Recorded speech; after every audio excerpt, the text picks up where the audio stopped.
CSE অর্থাৎ যারা audit করে তারা অডিট করতে পারবে না, হিসাব চাইতে পারবে না। তথ্য জানার অধিকারের আইনে তার প্রকাশ হবে না। নির্বাচনী বন্ডে কি ঘোটালা, তার চাইতেও বড় ঘোটালা পিএম কেয়ারসে হয়েছে। তো এরা সংবিধান মানে, পার্লামেন্টে গিয়ে তারা ভরং করে, সেখানে বিরোধীরা যখন প্রশ্ন তুলতে চায় এদেরকে বহিষ্কার করে, পার্লামেন্টে আইন পাশ করে, কোনো আলোচনা হয় না। কাজেই বন্ধুরা, এই জন্যই বলছি এবারে নির্বাচন শুধু নতুন একটা সরকার তৈরি করা নির্বাচন না, কিভাবে আমাদের সংবিধানকে, গণতন্ত্রকে এবং দেশের আমাদের যে শক্তির উপর দাঁড়িয়ে আছে ধর্মনিরপেক্ষ কাঠামো, একে রক্ষা করা যায়। যদি এই কালো টাকার বলে এবং নানা ছলা কলায়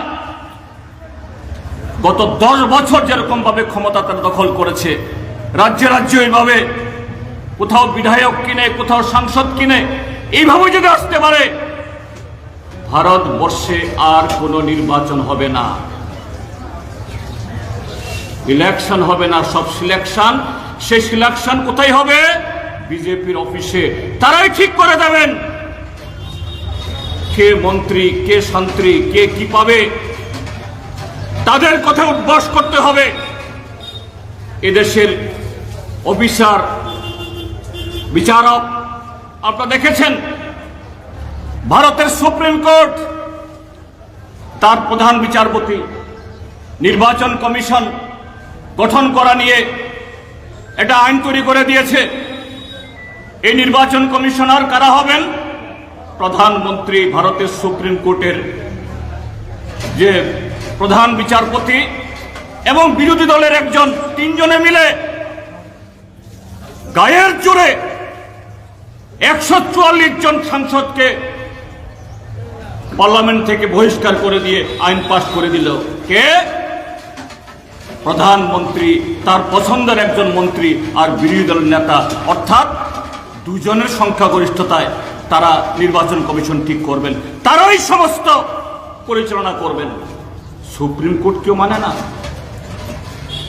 কাজে আবার যদি এই নরেন্দ্র মোদী প্রধানমন্ত্রী হয়ে আসে, তখন আইন করবে ভারতের সুপ্রিম কোর্ট ভারতীয় জনতা পার্টির কোনো বিচারই করতে পারবে না।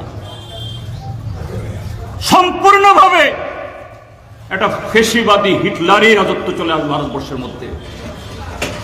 যা হবে ভারতের স্বাধীনতার সূর্য ডুবার মতো একটা অবস্থা। এই ত্রিপুরাজ্যে গত 6 বছর ধরে তাদের শাসন, আমরা কি দেখছি? এখানে নতুন কোনো প্রকল্প নেই, নতুন কোনো স্কিম নেই, এখানে মানুষের ভোটাধিকার নেই।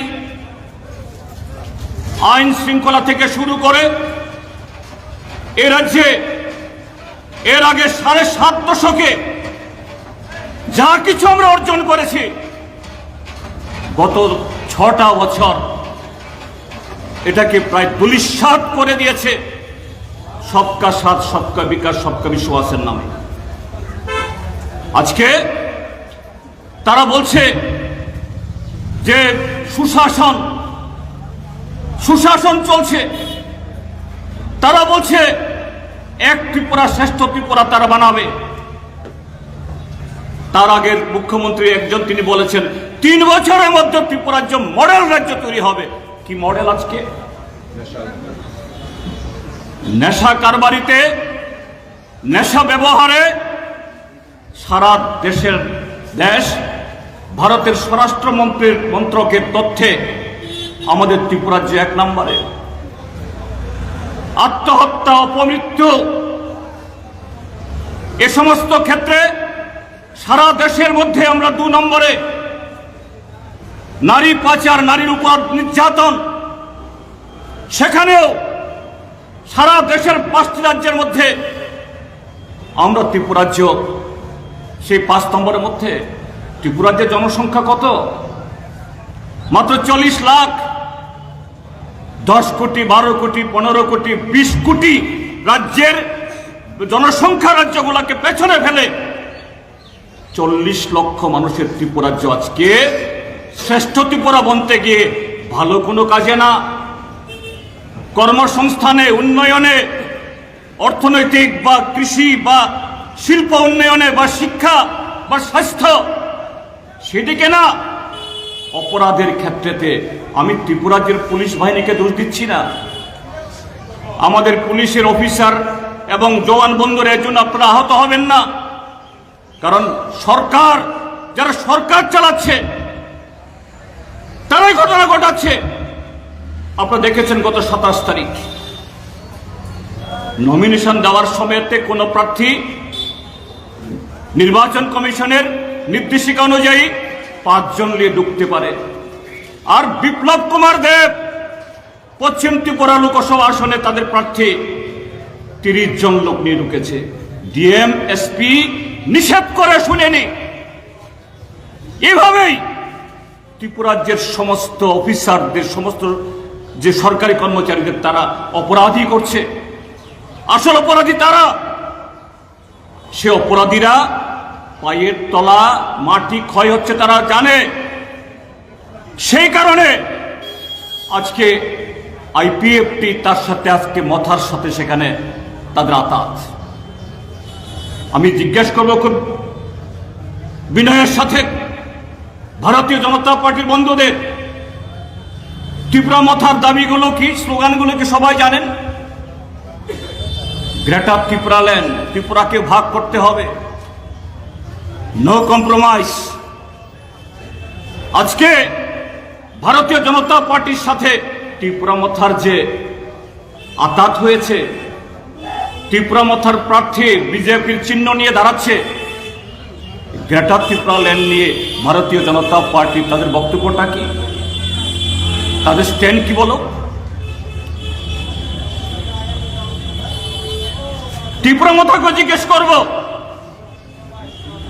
কদিন আগেও যে ভারতীয় জনতা পার্টি এডিসির ভোট না করার জন্য, এডিসিকে শুকিয়ে মারার জন্য, এডিসির শিক্ষা ব্যবস্থা, স্বাস্থ্য ব্যবস্থা, পরিকাঠামো সবকিছুকে অচল করে দেওয়ার জন্য যারা ব্লক ঘেরাও করেছিল, দিল্লি গিয়ে তারা ধর্ণা দিয়েছিল, তার হাল হয়েছে। তাহলে কি করে বলছে ওই বিপ্লব কুমার দেবকে গিয়ে বলছে সেখানে প্রদ্যুৎ মাণিক্য কিশোর हमारा परम मित्र, যে परम मित्र 2019 সালের 8ই জানুয়ারি সিএএ এর আন্দোলনে পুলিশকে নির্দেশ দিয়ে 5 জন আন্দোলনকারীকে গুলি করালো, সে কি করে আজকে পরম মিত্র হয়ে গেল? এইভাবেই আজকে দুটি সুবিধাবাদী জনবিরোধী দল ঐক্যবদ্ধ হয়েছে দেশকে লুট করার জন্য। আর ত্রিপুরা মথা যখনই ভোট আসে, যখন এরকম ভাবে লুট করার জন্য নতুন রাস্তা করা দরকার, তখন বলে ত্রিপ্রাসা, থানসা। আসল কথা কি জানেন? ত্রিপুরা মথার কাছে ত্রিপ্রাসা হলো এটিএম কার্ডের মতো। এটিএম থেকে টাকা তুলতে গেলে পরে বাক্সে গিয়ে একটা পাসওয়ার্ড লাগে। পাসওয়ার্ড আমরা কাউকে দিই না, এটা গোপন থাকে। যাই হোক, তাদের পাসওয়ার্ড গোপন না, তাদের পাসওয়ার্ড হলো থানসা। ত্রিপ্রাসা হলো এটিএম কার্ড আর থানসা হলো পাসওয়ার্ড। এইভাবেই বিজেপির সাথে ট্রাইবেলদের সমস্ত স্বার্থ জলাঞ্জলি দিয়ে ভারতীয় জনতা পার্টির সমস্ত জনবিরোধী, ট্রাইবেল বিরোধী সমস্ত চরিত্র জানা সত্ত্বেও আজকে তাদের সাথে আতাত করে আজকে ত্রিপুরা রাজ্যের 40 লক্ষ মানুষের ভবিষ্যৎকে আজকে ধূলিসাৎ করে দিচ্ছে এই দুটি দল। কাজে বন্ধুরা, আমাদের আবেদন থাকবে আগামী 26শে এপ্রিল যে ভোট, এই ভোট শুধু আমাদের প্রার্থীকে বিজয়ী করার ভোট না, বিজেপি তো করতেই হবে, কিন্তু তার সাথেও একজন দেশপ্রেমিক নাগরিক হিসাবে, দেশের একজন সুনাগরিক হিসাবে, একটা ঐতিহাসিক সন্ধিক্ষণে ভারতের সংবিধান সঠিক সময়েতে আমাদের ভূমিকা গ্রহণ করার জন্য যে সুযোগ দান করে বা সুযোগ দিয়েছে, তার সদ্ব্যবহার করার মধ্য দিয়ে এই ঐতিহাসিক নির্বাচনে কাছি হাতড়া তারকা চিহ্নে ভোট দিয়ে আমাদের প্রার্থী কমরেড রাজেন্দ্র রিয়াংকে বিপুল ভোটে জয়যুক্ত করবেন, এই আশা ব্যক্ত করে আবারও সকলকে নমস্কার, অভিনন্দন এবং আদাব জানিয়ে আমার বক্তব্য শেষ করছি। ইনকলাব জিন্দাবাদ।